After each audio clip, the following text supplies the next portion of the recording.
8월 20일 화요일 새벽 기도의 자리로 나오신 성도님 여러분들 진심으로 환영하고 축복합니다. 오늘 함께 74장 찬송하겠습니다. 오 만세 반석이신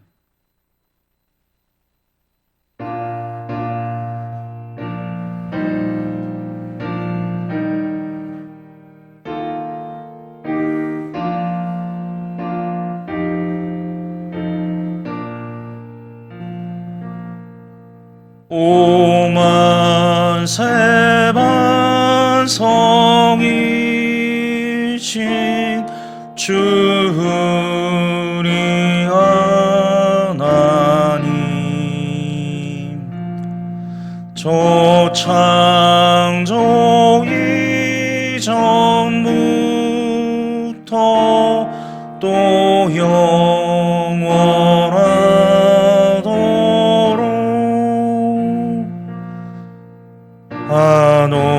한없는 영광 중에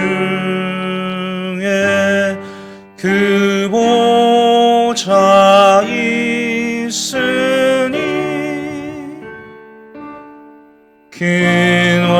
그날란 풍파에도 날 지켜주시네. 이 인생 사는 것이 이 인생 사는 것이 뜬구름 같으며 저 푸른 동산 안에 꽃송이가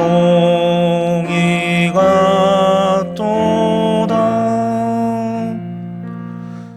우리의 이슬 같고 찬송의 꿈같이 이 세상 모든 영광 곧 사라지도다.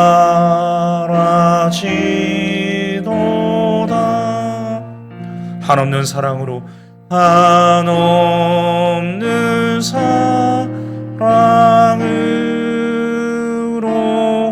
늘 깨어 지키사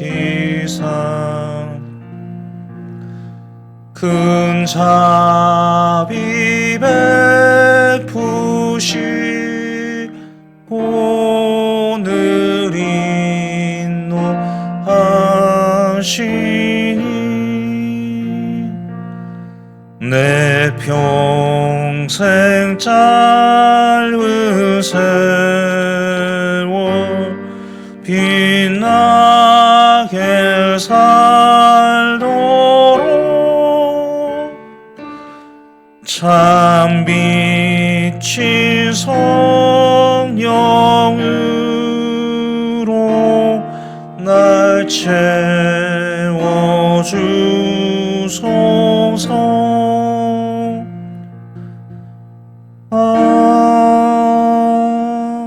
아멘.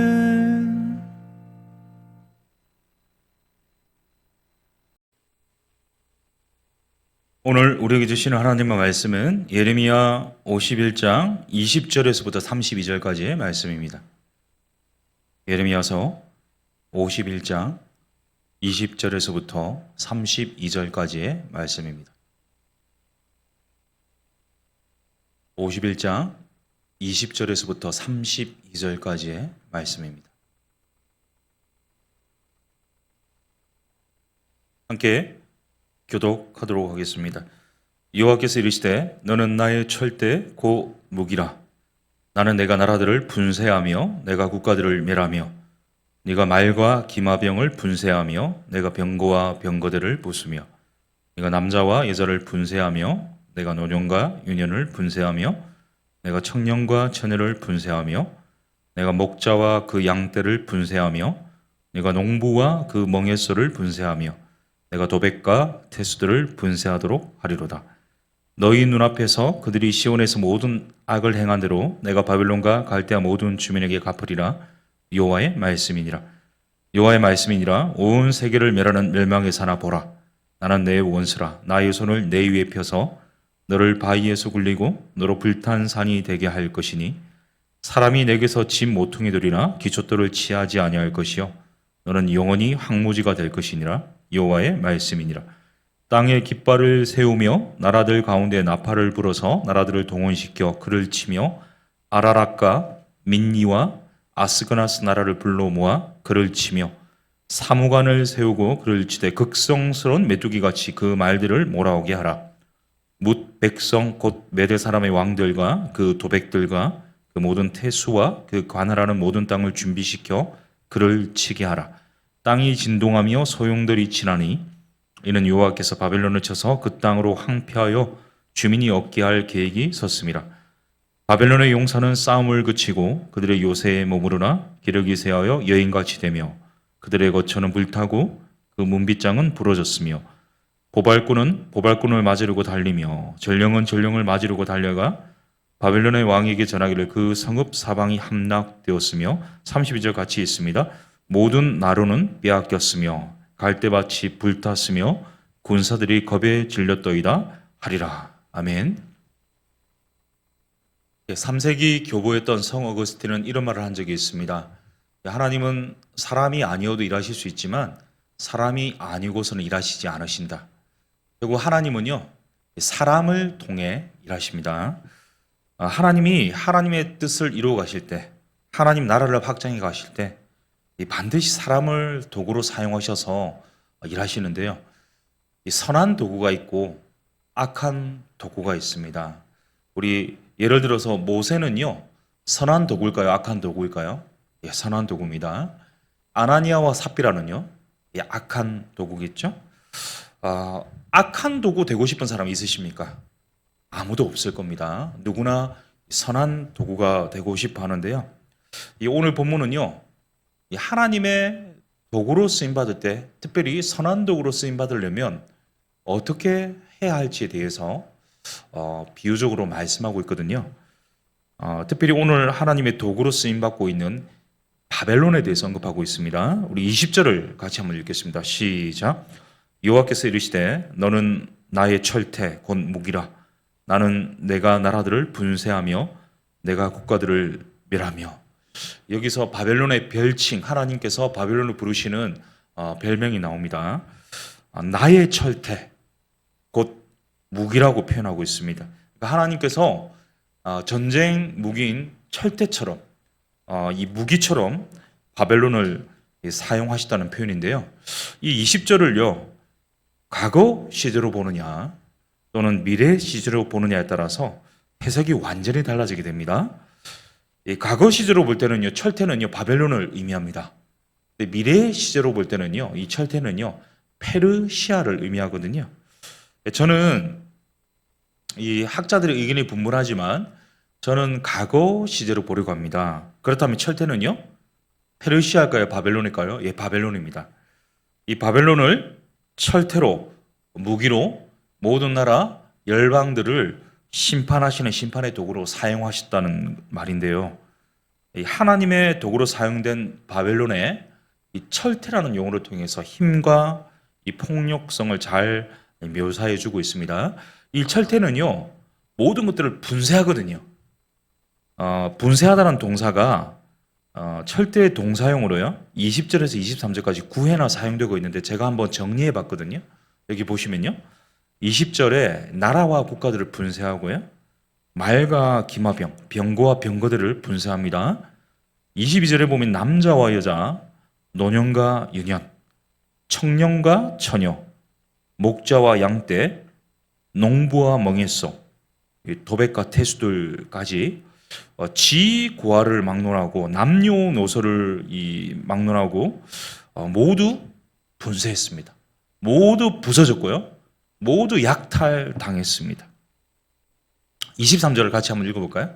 23절입니다. 시작. 네가 목자와 그 양떼를 분쇄하며 내가 농부와 그 멍에소를 분쇄하며 내가 도백과 태수들을 분쇄하도록 하리로다. 여기 보면 이 목자와 양떼를 분리하고요. 농부와 소를 분리했고 도백과 태수들을 분쇄했다 표현하는데 도백과 태수라는 용어가 우리에게 익숙치 않은데요. 표준 세번역에서는 총독과 지방 장관으로 표현하고 있습니다. 그러니까 유다의 좀 리더들을 말하는 건데요. 이 목자와 농부는요, 고대 유대의 산업을 떠받치는 두 부류라고 할 수 있겠습니다. 이 목자와 농부. 목자에게는 양이 필요하죠. 농부에게는 소가 필요한데요. 양떼와 소를요, 이 바벨론에게 약탈당했습니다. 이 생산 활동에 차질을 빚을 수밖에 없고요. 결국 국가적인 경제는요, 취약해지는 거죠.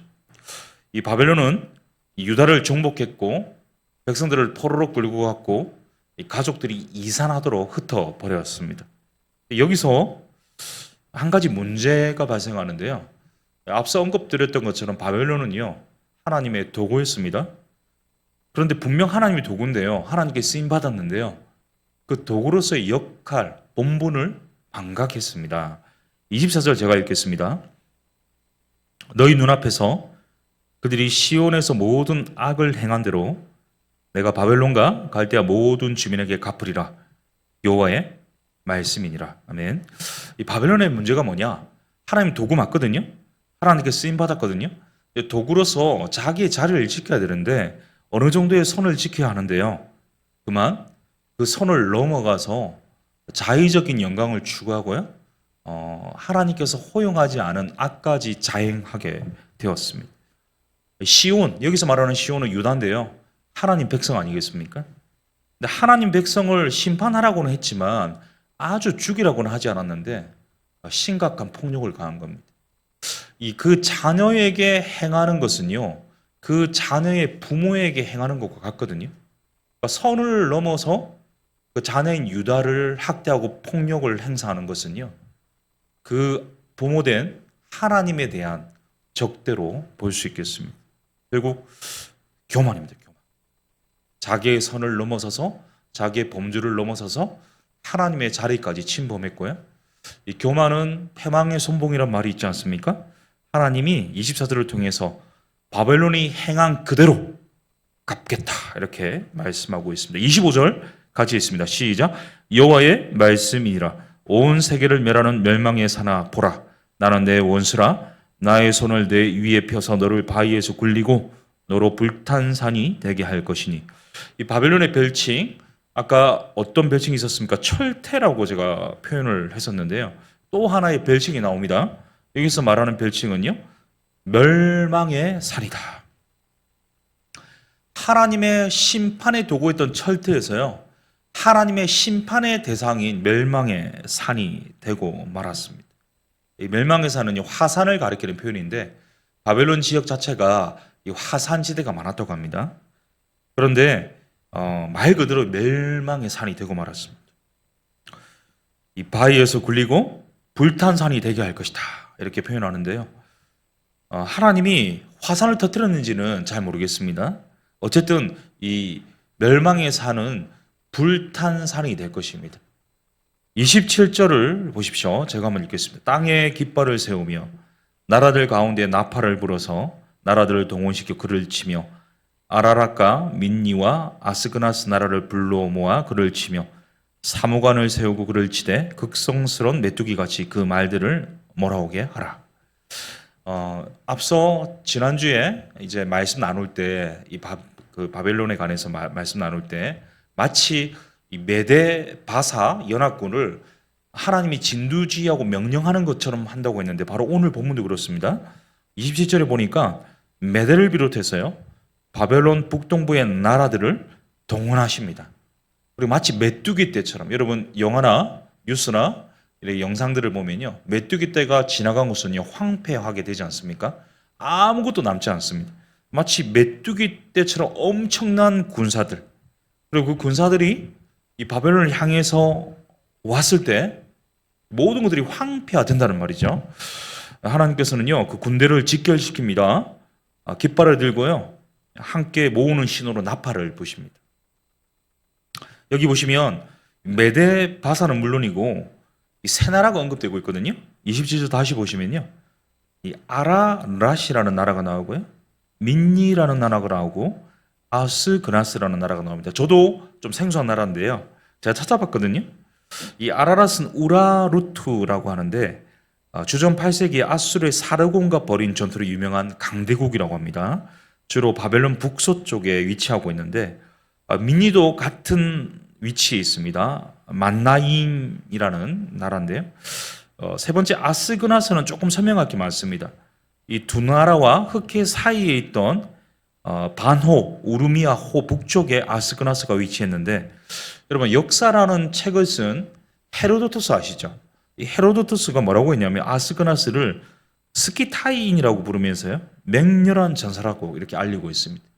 여하튼 이 세 나라가 굉장히 맹렬한 전사들인데 이 전사들과 더불어 메데 바사 연합군이 마치 메뚜기 떼처럼 이 바벨론을 황폐화시킬 것입니다.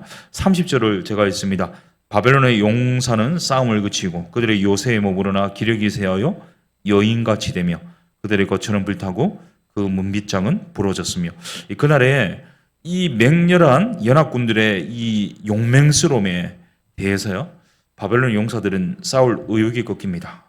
그리고 요새에 머물고요 여인들처럼 두려워하기만 할 겁니다. 성차별하는 게 아니라 당시 대표성이 남성이 있었는데요. 이 남성들이 모든 것들을 이제 내려놓고 아무것도 하지 못하게 되는 그런 이 상황이 펼쳐집니다. 바벨론이 자랑하는 이 견고한 요새와 문빗장은요 무용지물이 될 건데요. 이 바벨론 이 요새에 대해서 잠깐만 설명하고 마무리하겠는데요. 이 바벨론은요 사방이 습지로 둘러싸인 사각형 도시인데요. 면적이 8,000에이커입니다. 우리가 축구장 크기를 한번 생각해 보시면 축구장 3,200개가 있는 정도의 크기입니다. 도시 전체가 두 겹의 성벽으로 둘러싸여 있는데요. 안쪽 성벽은 도시 중심부를 에워싸고 있고 두께가 7m입니다. 20m 간격으로 방어탑이 설치되어 있습니다. 바깥 성벽은 4m 두께로 이루어져 있고요. 역시 감시탑들이 있는데요. 누부갓네살은 여기에 두 번째 두 겹 성벽을 더했습니다. 두 성벽의 두께가 각각 8m에 달합니다. 그러니까 이 성벽은 유프라테스 강 동쪽에 위치해 있는데 총 27km에 달했습니다. 이 두 성벽의 두께가 얼마나 두꺼웠던지 성 위에서 이 성벽 사이에서 4마리 말이 이끄는 마차가요 달릴 수 있었다. 이런 기록이 남아 있습니다. 이 성의 높이는 약 12m 정도로 알려져 있습니다. 이 성의 출입은요 8개의 문으로 통제되었는데 제일 유명한 문이 북쪽에 위치했던 이슈타르 문입니다. 이 문의 높이가 자그마치 12m. 그리고 마르둑 신 황소들이 그려져 있었는데요. 이 문을 통과하면 이 성을 입성하면요 곧장 1000m에 달하는 이 행진길이 펼쳐졌습니다. 이 길을 따라 내려가면서 에사길라 초소, 마르둑 신전, 에테메난키 신전이 이루어졌는데 신전들은 7층으로 구성되어 있고요. 높이가 85m에 달했고 그 안에 53개의 바벨론의 신전들이 있었습니다. 도시의 동서를 잇는 120m의 길이의 다리가 유프라테스 강에 펼쳐져 있었는데요. 이 모든 웅장하고 장대한 이 건축술이 굉장히 발달한 바벨론의 모든 것들이요. 도리의 돌도 남지 않고 다 황폐하게 될 것입니다. 어떤 사람도 찾지 않고 누구도 오지 않는, 짐승들조차도 오지 않는 이 황폐화되게 될 것입니다. 31절 제가 읽겠습니다. 보발꾼은 보발꾼을 맞으려고 달리며 전령은 전령을 맞으려고 달려가 바벨론의 왕에게 전하기를 그 성읍 사방이 함락되었으면, 제가 조금 전에 설명했던 이 모든 성벽이요 함락되었다고. 보발꾼은 왕의 서신을 전달하는 사람이고요. 전령 아시죠? 보발꾼과 전령들이 하는 이야기는요 군사들의 사기가 저하되었고 사방의 건축물, 이 성벽의 그 엄청난 두께와 높이가 다 무너졌습니다. 이것을 왕에게 전하기에 분주했다는 사실입니다. 사랑하는 성도님 여러분, 이 바벨론 제국은 700년간 5대 왕조로서 이 종말을 구합니다. 최후의 왕 벨사살이었는데요. 페르시아 고레스에 멸망했습니다. 멸망당한 이유는 제가 설명드렸습니다. 바로 하나님의 도구로, 심판의 도구로 쓰임 받았지만 자신의 본분을 망각하고 교만해졌을 때 결국 심판의 대상이 되고 말았습니다. 이 도구에서 하나님의 원수가 되는 것은 쉬운 일입니다. 하나님의 심판의 도구였고 철퇴였고 무기였지만 이 멸망의 산이 되고 불탄산이 되고 항무지가 되고 말았습니다. 풀은 마르고 꽃은 시듭니다. 이 땅에 영원한 권세가 없습니다. 하나님께 쓰임받을 때 기억해야 될 것이 무엇일까요? 우리의 본분을 지키는 겁니다. 우리의 자리를 지키는 겁니다. 하나님의 선한 도구 되기 위해서 하나님은 하나님의 자리에, 우리는 우리에게 맡겨진 자리에서 최선을 다하는 것이죠. 오늘도 나의 본분을 지키고 하나님이 그어놓으신 자리를 지킴으로 하나님께서 사용하시는 선한 도구로 쓰임받는 우리 모두 되실 수 있기를 예수님의 이름으로 축복합니다. 우리 함께 말씀을 가지고 기도하기를 원하는데요. 오늘 말씀 제가 준비하면서 시편 16편 6절이 생각났는데요. 제가 한번 읽어드리겠습니다. 내게 줄로 재어준 구역은 아름다운 곳에 있으며 나의 기업이 실로 아름답도다. 하나님의 선한 도구로 쓰임받기 원합니다. 때로 내가 도구의 본분을 망각하고 하나님의 영역으로 넘어가는 어리석은 죄성들이 되살아나는데 이것을 깨우쳐 주셔서 하나님이 내게 줄로 재어준 구역을 잘 지키고 하나님의 선한 도구로 자리매김하여서 하나님이 오늘도 귀하게 하나님 나라와 하나님의 선하신 뜻을 이루는 선한 도구로 쓰임받게 하여 주시옵소서. 우리 바벨론의 멸망을 바라보고 우리 오늘 말씀을 반추해 보면서 함께 합심으로 기도하겠습니다.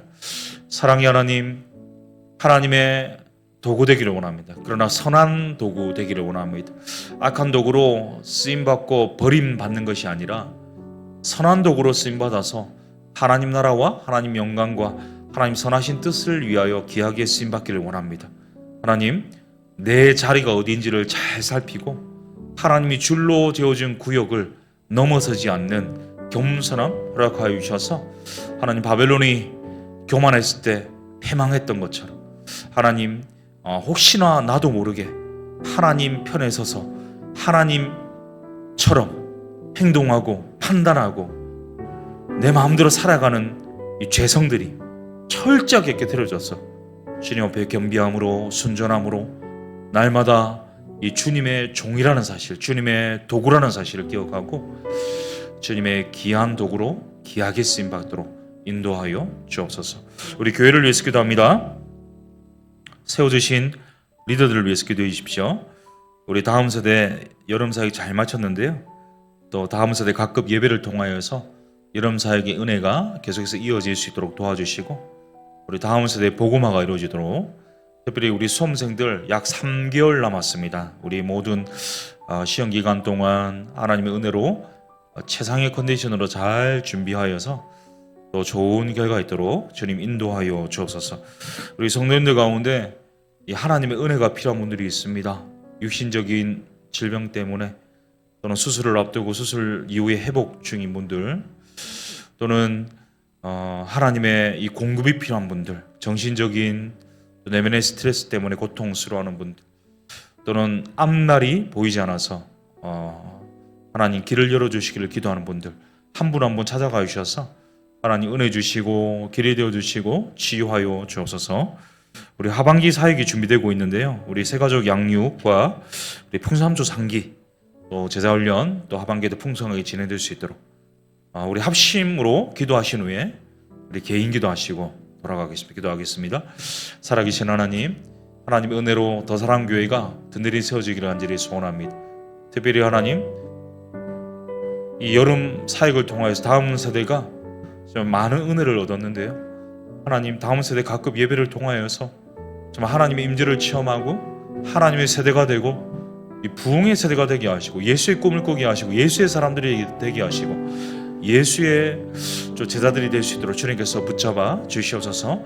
특별히 수험생들 학업 가운데 최상의 컨디션 주시고 모든 것 주님 도와주셔서 하나님의 은혜로 이 좋은 결과 있도록 인도하여 주옵시고 특별히 하나님 우리 가운데 어려움이 있는 분들이 있습니다. 주님 아니고서는 살아갈 힘이 없고 주님이 공급하지 않으시면 오늘 살기 어려운 분들이 있습니다. 주님께서 필요한 것들 때를 따라 돕는 은혜로 채워주시되 일용할 양식으로 채워주시고, 하나님 육신의 질병 치유하여 주시고, 하나님 정신적인 질병들 깨끗게 하여 주옵시고, 하나님 가장 필요한 것으로 적절하게 공급하여 주셔서 하나님의 은혜로 오늘 하루도 살아가시도록 도와주옵소서. 특별히 하나님, 오늘 주님 앞에 부르짖는 우리의 개인의 간구, 탄식, 작은 신음에도 예민하지 마시고 가장 좋은 것으로 선한 것으로 응답하여 주실 것을 믿고 감사드리며 예수님의 이름으로 기도합니다.